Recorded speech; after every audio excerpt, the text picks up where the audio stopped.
నేను చెప్తానండి. ఇప్పుడు ఎవరు ప్రజల మనోభావాలు వాళ్ళవి. ఇప్పుడు వాళ్ళు నిజంగా మతాన్ని మారదాం అనుకున్నారు. వాళ్ళ ఇండివిజువల్ థింగ్.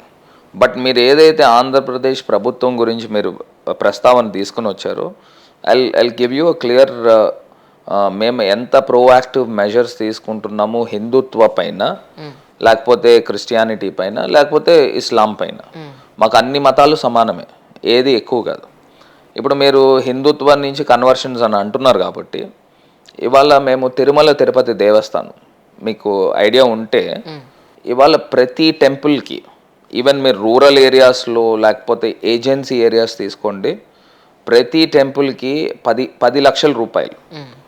టెంపుల్ రెనోవేషన్ చేసుకోవాలన్నా, లేకపోతే మీరు అక్కడ ఏదన్నా ఫెసిలిటీస్ ప్రొవైడ్ చేయాలన్నా, తిరుమల తిరుపతి దేవస్థానం నుంచి ఇప్పుడు దాకా వేల టెంపుల్స్కి ఇచ్చాం. అది టీటీడీ బోర్డు నిర్ణయం తీసుకున్నారు, గవర్నమెంట్ కూడా దాన్ని ఏకీభవించింది. మరి కన్వర్షన్స్ జరిగే ఆలోచనలు ప్రభుత్వాలకు ఉంటే, ఇలాంటిది గత ప్రభుత్వంలో లేని మెజర్స్ ఇప్పుడు ఎందుకు తీసుకుంటాము అని అడుగుతున్నా. ఇప్పుడు హిందుత్వ మతము ఎట్లా పెరుగుతుందండి? ఒకటి ఇక టెంపుల్స్ కూడా కూల్ చేస్తున్నారన్న వీడియోలు యూట్యూబ్లో ఉన్నాయి. ఏపీలో వాంటెడ్లీ హిందుత్వ టెంపుల్స్ని కూల్ చేస్తున్నారని వీడియోలు ఉంటే నేను నిజంగా ఇంత జరుగుతుందా అనిపిస్తుంది. నేను ఒక్కటి చెప్తానమ్మా. అసలు మీరు టెంపుల్స్ కూల్ చేసినవి నాకు తెలిసి ఇన్సిడెంట్స్ అయితే జగన్ గారి గవర్నమెంట్లో లేవు.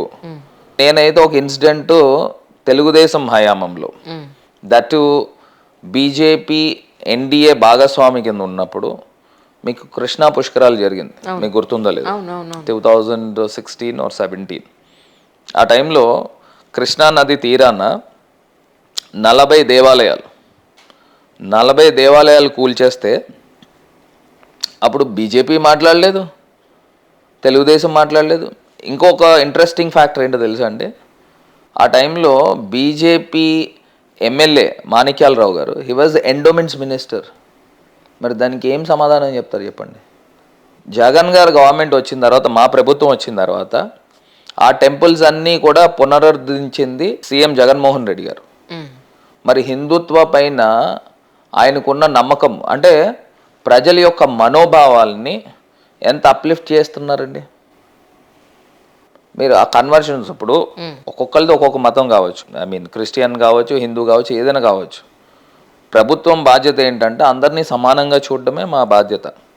సో అట్లాగాని హిందువుల్ని ఏదో జగన్ గారు లేకపోతే క్రిస్టియన్ అనో లేకపోతే ఇది తగ్గిస్తున్నారు అనేది, అవన్నీ కూడా ఏంటంటే ప్రతిపక్షాలు తీసుకొచ్చే ఒక దుర్మార్గపు ఆలోచన.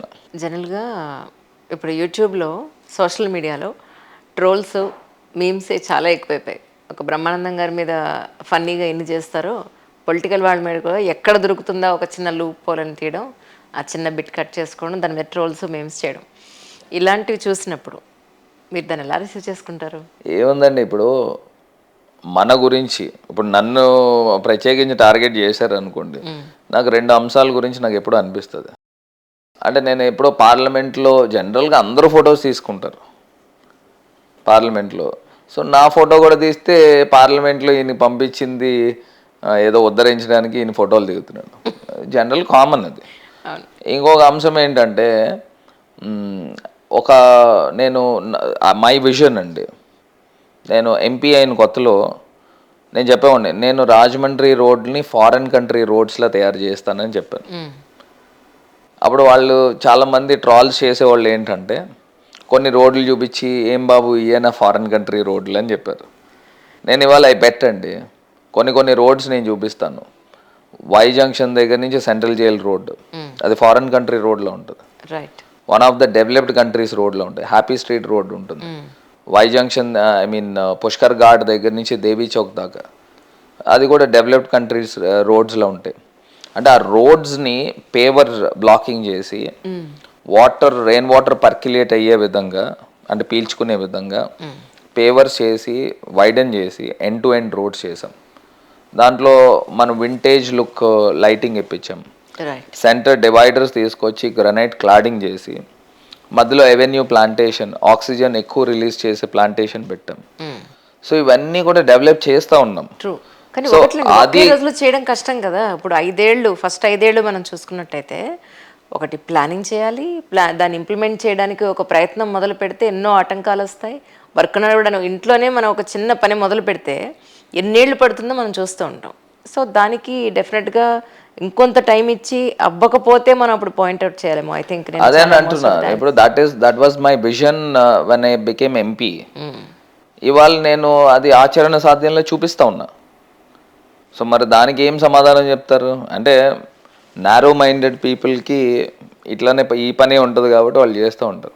అండ్ ఆల్సో రీసెంట్ ఒక ఛానల్కి ఇచ్చిన ఇంటర్వ్యూలో కూడా నేను చెప్పాను, రాజమండ్రి కాకినాడ ట్విన్ సిటీస్ చేస్తాను. That is my vision. నేను ఇవాళ చెప్తా ఉన్నానమ్మా, ఇప్పుడు నేను నా విజన్ ఏదైతే చెప్తా ఉన్నానో, మేబీ ఆఫ్టర్ 10-15 years, అంటే రెండు కమర్షియల్ జోనింగ్ అయిపోతుందని కాదు, అదే అదే దానికి దీనికి డిస్టెన్స్ ఉన్నప్పుడు ఇండస్ట్రియలైజేషన్లో కలుస్తాయి. ఆ కలిసినప్పుడు అవి రెండు ట్విన్ సిటీస్ అవుతాయి. ఇప్పుడు నేను పాలిటిక్స్లోనే ఉంటాను కదా, ఒక 10-15 సంవత్సరాల్లో ఈ రెండు ట్విన్ సిటీస్ కాన్సెప్ట్ కనుక మేము తీసుకురాకపోతే మేము రాజకీయాలు వదిలేస్తాను. నేను దట్ ఈస్ మై విజన్. ఆ విజన్ నేను ఇంప్లిమెంట్ చేస్తాను. నేను right, if everything goes well, if I'm there in the power, డెఫినెట్గా Rajahmundry Kakinada is going to be twin cities. ఒకటిలేండి, ఇప్పుడు మనం ఒక ప్రణాళికాబద్ధంగా కరెక్ట్గా ప్రాపర్ ప్లాన్తో వెళ్తే of course we can do whatever we want to do it definitely. So ఏమైనప్పటికీ మీ టైము నేను ఇంకా 2 అయిపోయింది, తెల్లారిపోయింది మనకి.